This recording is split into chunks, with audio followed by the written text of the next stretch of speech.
December মাসে মুক্তিযুদ্ধের ইতিহাস নিয়ে তুমুল তর্ক বিতর্ক শুরু হয়েছে।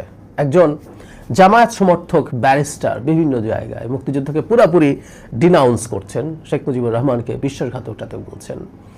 শেখ মুজিবুর রহমানের মূল্যায়ন ইম্পর্টেন্ট, আমরা প্রচুর আলোচনা করছি।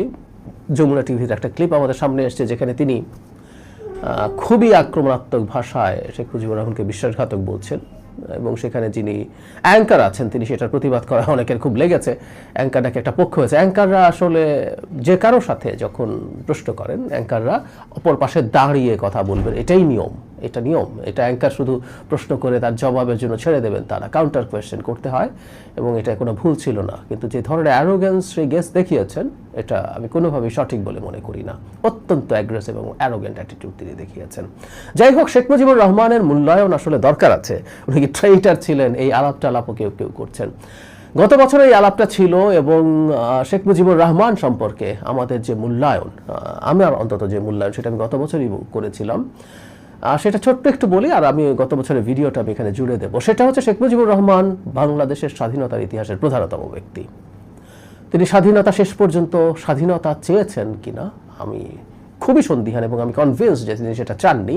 তিনি শেষ পর্যন্ত পাকিস্তানের প্রধানমন্ত্রী হতে চেয়েছেন, তিনি সেটাই হওয়ার কথা। তিনি নির্বাচনে জিতেছিলেন। আবার এটাও সত্য, তার নামেই মুক্তিযুদ্ধ হয়েছে। আমাদের জেনুইন ফুটেজ আছে প্রচুর জায়গায় যেখানে মুক্তিযোদ্ধারা স্লোগান দিচ্ছে, তোমার নেতা আমার নেতা, শেখ মুজিব শেখ মুজিব। সো শেখ মুজিবুর রহমান আমাদের খুবই গুরুত্বপূর্ণ একটা চরিত্র। আমি জাতির পিতা কনসেপ্টে বিশ্বাস করি না, মানে যেটা বলার চেষ্টা করেছি, আমাদের ফাউন্ডিং ফাদার্স হিসাবে আমরা অনেককেই দেখবো। এখন কারা কারা থাকবেন সেটা দেখার ব্যাপার আছে। এরদের মধ্যেও শেখ মুজিবুর রহমানের নামটা সবচেয়ে বড়। আমেরিকা যেমন ফাউন্ডিং ফাদারদের মধ্যে ওয়াশিংটনকে সবচেয়ে বড় করে দেখা হয়, শেখ মুজিব অবশ্যই সেরকম। তার এরপর অনেক সমালোচনা আছে, পরবর্তীতে তিনি কী করেছেন না করেছেন, এই রাষ্ট্রের যে রাষ্ট্র হিসাবে গড়ে উঠতে পারেনি তার পেছনে বিরাট ব্যর্থতা আছে জনাব শেখ মুজিবুর রহমানের। তারপরে মুক্তিযুদ্ধের সময়কার তার যে অবদান, তার যে সংগ্রাম, সেটাকে অস্বীকার করার কোনো স্কোপ আসলে নেই। আমি আগের ভিডিওটা জুড়ে দিচ্ছি, আপনারা দেখবেন আশা করি। শেখ মুজিবুর রহমান কি জাতির পিতা? এই প্রশ্নটা নিয়ে একটা ডিবেট হঠাৎ করে চালু হয়ে গেছে আমাদের সমাজে। আমাদের খেয়াল থাকার কথা, উপদেষ্টা জনাব নাহিদকে কিছু সাংবাদিকের প্রশ্ন জিজ্ঞাসা করার প্রেক্ষাপটে তিনি একটা জবাব দিয়েছিলেন এবং তিনি বলেছিলেন তার সরকার শেখ মুজিবুর রহমানকে জাতির পিতা বলে মনে করেন না। তিনি কি মনে করেন সেটারও একটা ব্যাখ্যা তিনি দিয়েছিলেন। এটা নিয়ে আমি আলাদাভাবে কথা বলিনি এবং মনে হলো আলাদাভাবে কথা বলা দরকার, কারণ সামহাউ এই আলোচনায় আমাকেও ঢুকতে হয়েছে। দুদিন আগেই খালেদ মহিউদ্দিন ভাই এখন ঠিকানায় আছেন, ঠিকানায় খালেদ মহিউদ্দিন অনুষ্ঠানে আমাকে এই প্রশ্নটা উনি করেছিলেন। সো ওখানে আমার কিছু মতামত দিতেই হয়েছে। সেই মতামতগুলো আমি একটু এলাবোরেটলি দিতে চাই এবং একটা আলাদা ভিডিও দরকার বলে মনে হলো, তাই এই ভিডিওতে কথা বলছি। আসবো আমরা শেখ মুজিবুর রহমানকে কিভাবে দেখবো, তার আগে একটা আলাপ একটু করে রাখা দরকার। ইদানিং আমি আমাদের সমাজে কিছু মানুষজনকে, এর মধ্যে কিছু তথাকথিত প্রফেসরস অফ হিস্ট্রি আছে যারা বলার চেষ্টা করছেন কতগুলো বিষয় নিষ্পত্তি হয়ে যাওয়া, মানে ইতিহাসে নিষ্পত্তি হয়ে যাওয়া বিষয় বলে কিছু জিনিসকে নাকি ক্লোজ করে দেয়া যায়। একেবারে বাজে কথা। কোনো মানুষ যদি বলেন যে এটা ইতিহাসের মীমাংসিত বিষয়, এর চেয়ে কোনো বাজে কথা হতে পারে না। ইতিহাসে কোনো বিষয় মীমাংসিত হয় না, কখনো হয় না। একটা উদাহরণ দিই, অনেকেই নিশ্চয়ই এই বিখ্যাত বইটার কথা জানেন, people's history of the United States of America, written by Howard Zinn. বইটা পাবলিশ হয়েছিল 1980 সালে। 1980 সালে পাবলিশ হওয়া বইতে আমেরিকার সেই কলম্বাসের আসার সময় থেকে বিশ্বযুদ্ধগুলো পর্যন্ত যে আমেরিকার হিস্ট্রি যেভাবে দেখা হয়েছে, প্রায় সব ক্ষেত্রেই অনেক উল্টো কথা জিন বলেছেন। আমি একটু স্পেসিফিকই করি, আমাদের যেহেতু স্বাধীনতা যুদ্ধের হিস্ট্রি নিয়ে কথা হচ্ছে। এই বইটা লেখা হয়েছে আমেরিকার স্বাধীনতা যুদ্ধের 200 বছর পর। 200 বছর পর তিনি আমেরিকার স্বাধীনতা যুদ্ধের একসেপ্টেড বয়ান বা তাদের দেশে মীমাংসিত বিষয় নিয়ে প্রশ্ন করেছেন, নানা রকম প্রশ্ন করেছেন। একটা উদাহরণ দেই, আমেরিকার হিস্ট্রিতে বা সব জায়গায় হিস্ট্রিতে যেটা হয়, স্বাধীনতা যুদ্ধকে গ্লোরিফাই করা হয়, এক ধরনের হোলি ওয়ার, এটা হাওয়ার্ড জিনই ব্যবহার করেন, এটাকে পবিত্রতা দেয়া হয়। আমরা অন্যায়ের বিরুদ্ধে যুদ্ধ করেছি, এটা করেছি সেটা করেছি, নানান ন্যারেটিভ আমাদের সামনে এসে হাজির হয়। জিন ওই বইয়ে দাবি করছেন আমেরিকান যে স্বাধীনতা যুদ্ধ, তাতে স্বাধীনতার পক্ষে বহু ইয়াং যুদ্ধ করেছে স্রেফ টাকার জন্য। তার সাথে দেশপ্রেম, স্বাধীন হওয়া, স্বাধীনতার চেতনা আমরা যেভাবে বলি, উনি এভাবে বলেননি, কিন্তু ওসব কিছু ছিল না। ওর পরিবার খেতে পারছিল না, যুদ্ধ গেলে টাকা পাওয়া যাচ্ছিল, শুধুমাত্র সে কারণে অসংখ্য তরুণ ওই যুদ্ধে পার্টিসিপেট করেছে। আমেরিকা যে এক্সিস্টিং ন্যারেটিভ তার বাইরে মিউটিনির কথা এসছে, এবং ফাউন্ডিং ফাদার্স, আমরা আসবো এই জায়গায়, তাদেরকে ডিনাউন্স করছেন হাওয়ার্ড জিন। উনি বলছেন, উনি কয়েকটা উদাহরণ দিয়ে দেখিয়েছেন যে বেশ কিছু এলাকায় কৃষকদের চাপে কলোনাইজাররা এমনি চলে যাচ্ছিল উইদাউট ফায়ারিং আ বুলেট, কিন্তু তখন ফাউন্ডিং ফাদাররা এসে সেই যুদ্ধটাকে টেক ওভার করছেন।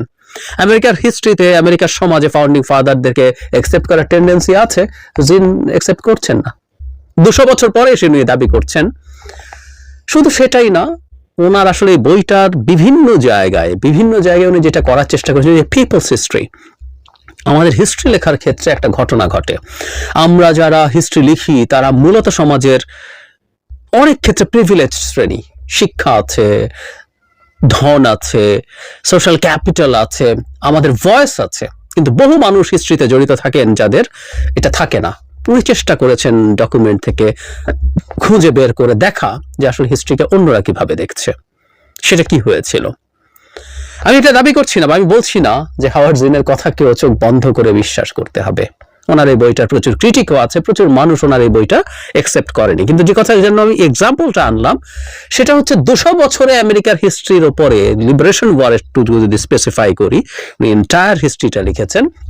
জাস্ট যদি তাদের স্বাধীনতা যুদ্ধের কথা বলি, সেইটার ক্ষেত্রে আমরা যদি সিম্পলি বলি যে 200 বছরেও কি নিষ্পত্তি হয় নাই, 200 বছরেও হয় নাই।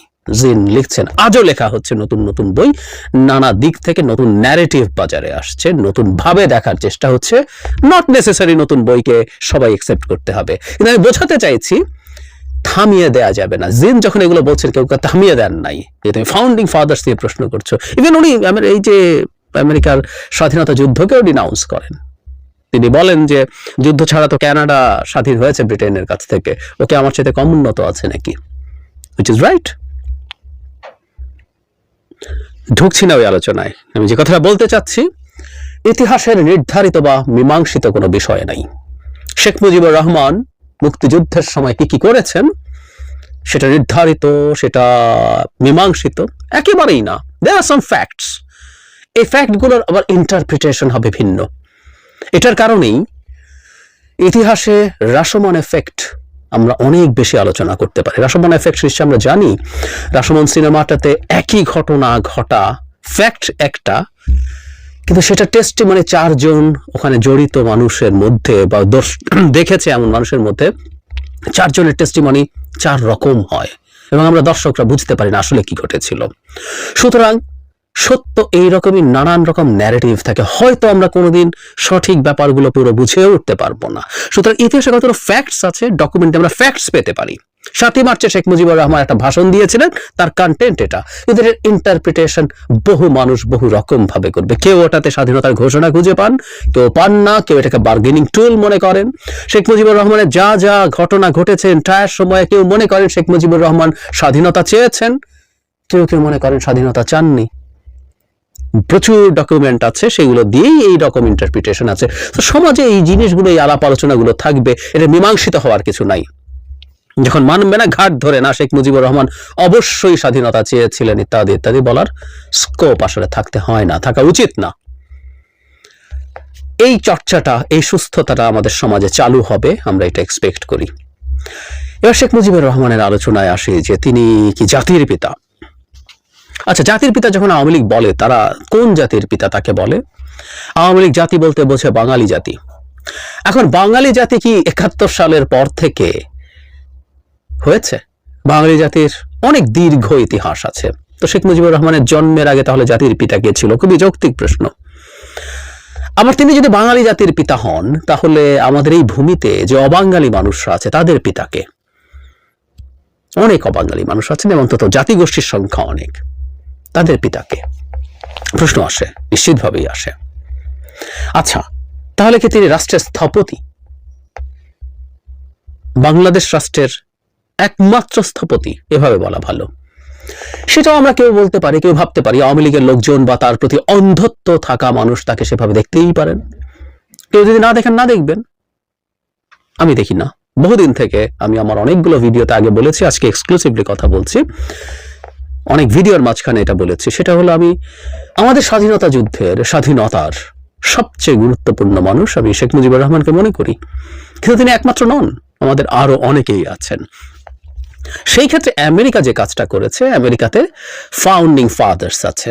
খুব মজার ব্যাপার, আমেরিকাও কিন্তু এই এত বছরে, মানে 250 বছর হয়ে গেল আমেরিকার স্বাধীনতার, আজও তারা সিদ্ধান্ত নিতে পারেনি তাদের ফাউন্ডিং ফাদার্স যে বলছি সংখ্যাটা কত। বিভিন্ন জায়গায় বিভিন্ন সংখ্যা আপনি পাবেন, 7 জন, 10 জন, 15 জন, 30-এর বেশিও কেউ কেউ বলেন। ফাউন্ডিং ফাদার্স না, যখন ফাউন্ডিং ফাদার্স নিয়ে আলাপ আসলো তখন এই ডিবেট আছে যে বেশ কয়েকজন নারী খুব গুরুত্বপূর্ণ ভূমিকা পালন করেছেন এই এন্টায়ার সময়টাতে, স্বাধীনতা, সংবিধান লেখা এই সময়গুলোতে। তাহলে ফাউন্ডিং মাদার্স কেন থাকবে না? মজার ব্যাপার, কেউ কেউ ফাউন্ডিং মাদার্স এর পক্ষে আছেন এবং কেউ কেউ ফাউন্ডিং মাদার্স এর তালিকাও করেছেন। আবারও এই তালিকাটার মধ্যেও ডিবেট আছে। কেউ মনে করেন 5 জন, কেউ 7 জন, কেউ 10 জন। ওই সময় যেহেতু নারীদের পার্টিসিপেশন খুব বেশি ছিল না, কিন্তু সেটারও একটা তালিকা আছে এবং একমত হয়নি। এদের মধ্যে একজনকে মোটামুটি অবিসংবাদিতভাবে সবচেয়ে বড় হিসেবে দেখা হয়, সেটি জর্জ ওয়াশিংটন। এবং ওয়াশিংটনের role was really very impactful তাদের স্বাধীনতার ক্ষেত্রে। তিনি শুধুমাত্র অর্গানাইজ করেনি, তিনি নিচে যুদ্ধে নেতৃত্ব দিয়েছেন। ফলে তাকে কেউ কেউ, সবাই না বা অনেকেই মনে করেন ফাদার অফ হিজ কান্ট্রি, দেশের, নট জাতির, খেয়াল করি, দেশের পিতা হিসেবে মনে করেন। এবং মজার ব্যাপার, আমেরিকার অনেকেও আবার তাকে আলাদাভাবে কোনো সম্মান দেওয়ার পক্ষে না। তারা ফাউন্ডিং ফাদার্স তত্ত্বেই বিশ্বাসী যে ফাদাররাই আমাদের কাছে আছে, তাদের জন্যই আমরা ঋণী। আর ওই যে বললাম, হাওয়ার্ড জিনের মতো মানুষও আছে যারা ফাউন্ডিং ফাদার্স কনসেপ্টেই বিশ্বাস করেন না এবং ক্রিটিক করেন যে অহেতুক একটা যুদ্ধ বাঁধিয়ে তারা ফাউন্ডিং ফাদার্স হয়েছেন, যেটা যুদ্ধ ছাড়াই কৃষকরা প্রকারান্তরে কলোনাইজারদেরকে বিতাড়ন করতে শুরু করেছিল। উনি বলছেন the war was took over by founding fathers, এবং তারা যেহেতু ধনী মানুষ ছিলেন, তারা ধনীর স্বার্থেই এগুলো করেছেন। জিন একটু লেফটিস্ট প্রিজমে দেখেছেন, তার সাথে আমরা ডিবেট করব কিনা, তারটা অ্যাকসেপ্ট করবো, is a totally different debate. কিন্তু উনি এটা বলছেন, সো ওই রাইট আছে ইন দ্য সোসাইটি, রিজলভ হয়ে যায় নাই। কেউ যদি বলে ইতিহাস রিজলভ হয়ে গেছে, শেখ মুজিবুর রহমান জাতির পিতা, এটা স্টুপিডিটি। এবং সবাই বা 90-95% মনে করার পরও যদি সাম 5% মনে করে, আমি মনে করি না, ফাইন। আবার 95% যদি মনে করে শেখ মুজিবুর রহমান জাতির পিতা না, আর 5% যদি মনে করেন জাতির পিতা, মনে করুন, ইটস আপ টু ইউ। আমরা এই ফ্রিডমের কথা বলছি, এই জায়গায় থাকার কথা বলছি। আমি ব্যক্তিগতভাবে আমাদের কিছু ফাউন্ডিং ফাদার্স আছে বলে মনে করি। আমাদের এই যে যুদ্ধ, এই যুদ্ধ যেভাবে হয়েছে, যা হয়েছে, শেখ মুজিবুর রহমান আমাদের দেশের স্বাধীনতা চাননি। যেহেতু ইতিহাসের আলোচনাগুলো শুরু হলো, আমাদের হাতে যথেষ্ট ডকুমেন্টস আছে। আমি 7ই মার্চের ভাষণ নিয়ে ওখানে কিছু কথা বলেছি, আরো কিছু কথা যুক্ত করে আমরা দেখব বা বুঝতে চাইব আসলে উনি স্বাধীনতা চেয়েছিলেন কিনা। উত্তর আসবে উনি স্বাধীনতা চাননি, কিন্তু এটা ফ্যাক্ট, উনি স্বাধীনতা না চাইলেও এই পুরো জনগোষ্ঠীকে একত্র করা, ঐক্যবদ্ধ করা, এবং শেষ পর্যন্ত যুদ্ধটাও তিনি তার অ্যাবসেন্সে হয়েছে, কিন্তু নিশ্চিতভাবেই সেই যুদ্ধ তার নামে হয়েছে, তাকে নেতা মেনে হয়েছে, কোনো সন্দেহ নাই। কিন্তু শুধু কি তাই, এর মধ্যে আরো পুরো এন্টায়ার যুদ্ধের সময়ে প্রবাসী সরকার ছিল, তাদের নেতৃত্ব তাজউদ্দিন আহমেদ দিয়েছেন, অন্য নেতারা ছিলেন আওয়ামী লীগের। জিয়াউর রহমান স্বাধীনতার ঘোষণা করেছেন, শেখ মুজিবের পক্ষে হলেও সেটা বিরাট ইম্প্যাক্ট ছিল। ভেটারান মুক্তিযোদ্ধা, 3টা ফোর্সের একটা কমান্ডার ছিলেন, সেক্টর কমান্ডার তো ছিলেনই, আমাদের ইভেন সেক্টর কমান্ডারদেরকেও আমরা এর মধ্যে নিতে পারি। আমাদের ছাত্র নেতারা ইশতেহার পড়েছেন, শাহজাহান সিরাজ, আসমর রব পতাকা উত্তোলন করেছেন।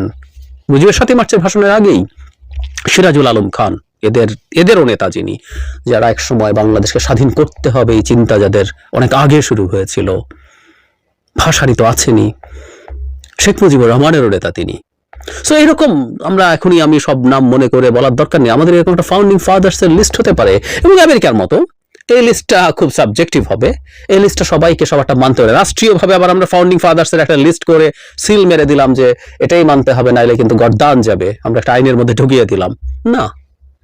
এটাও খুব খারাপ কথা, এটাও খুব ভয়ঙ্কর কথা। সেই লিস্টটা কেউ মানবে কিনা, গেইন হাওয়ার্ড জিন যেমন ফাউন্ডিং ফাদার্সই মানেন না, ঠিক একইভাবে আমাদের দেশে কেউ মনে করতে পারেন আমি একজন ফাউন্ডিং ফাদার্সও মানি না। সেই স্বাধীনতাও তার থাকা উচিত, সেটা তার ব্যাপার। এই রকম ভাবে একটা পরিস্থিতি হতে পারে।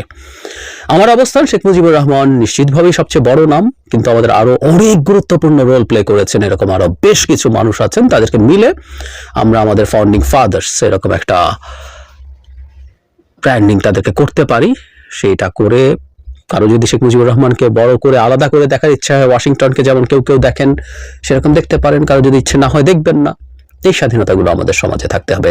একটা কথা মনে রাখা জরুরি, একটা বয়ান সেটা ইতিহাসের হোক বা অন্য কোনো ক্ষেত্রের হোক, সবাইকে মানতে হবে।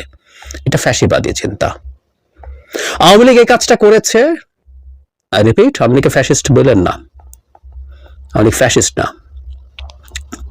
আটারলি ক্রিমিনাল একটা দল, কিন্তু সে কতগুলো ফ্যাসিস্ট টুল ব্যবহার করার চেষ্টা করেছে। সো এটাই ইম্পোজ করেছে। This is the only narrative and you have to believe in that. খুব বাজে ব্যাপার, খুব খারাপ ব্যাপার। বটম লাইন, শেখ মুজিবুর রহমানকে আমি জাতির পিতা মনে করি না। উনি আমাদের ফাউন্ডিং ফাদারদের একজন, এবং সবচেয়ে গুরুত্বপূর্ণ ফাউন্ডিং ফাদার হিসাবেও তাকে আমি মেনে নিতে প্রস্তুত আছি। কিন্তু সবচেয়ে জরুরি কথা যেটা, মানে মূল আলাপের মূল জায়গাটা যেটা, সেটা হচ্ছে ইতিহাসকে ঘাট ধরে বেঁধে ফেলা, ইতিহাসকে চাপিয়ে দেয়া। ইতিহাস এইটাই, ইতিহাস মীমাংসিত, এটা মীমাংসিত সত্য। এইসব আলাপ আমরা যেন আমাদের সমাজে আর না করি। এগুলো জাতি হিসাবে আমাদের মূর্খতা প্রকাশ করে। কোন তথাকথিত ইতিহাসের অধ্যাপকও যদি করেন, তিনি নিজেকে মূর্খ হিসাবে হাজির করেন আসলে সমাজে।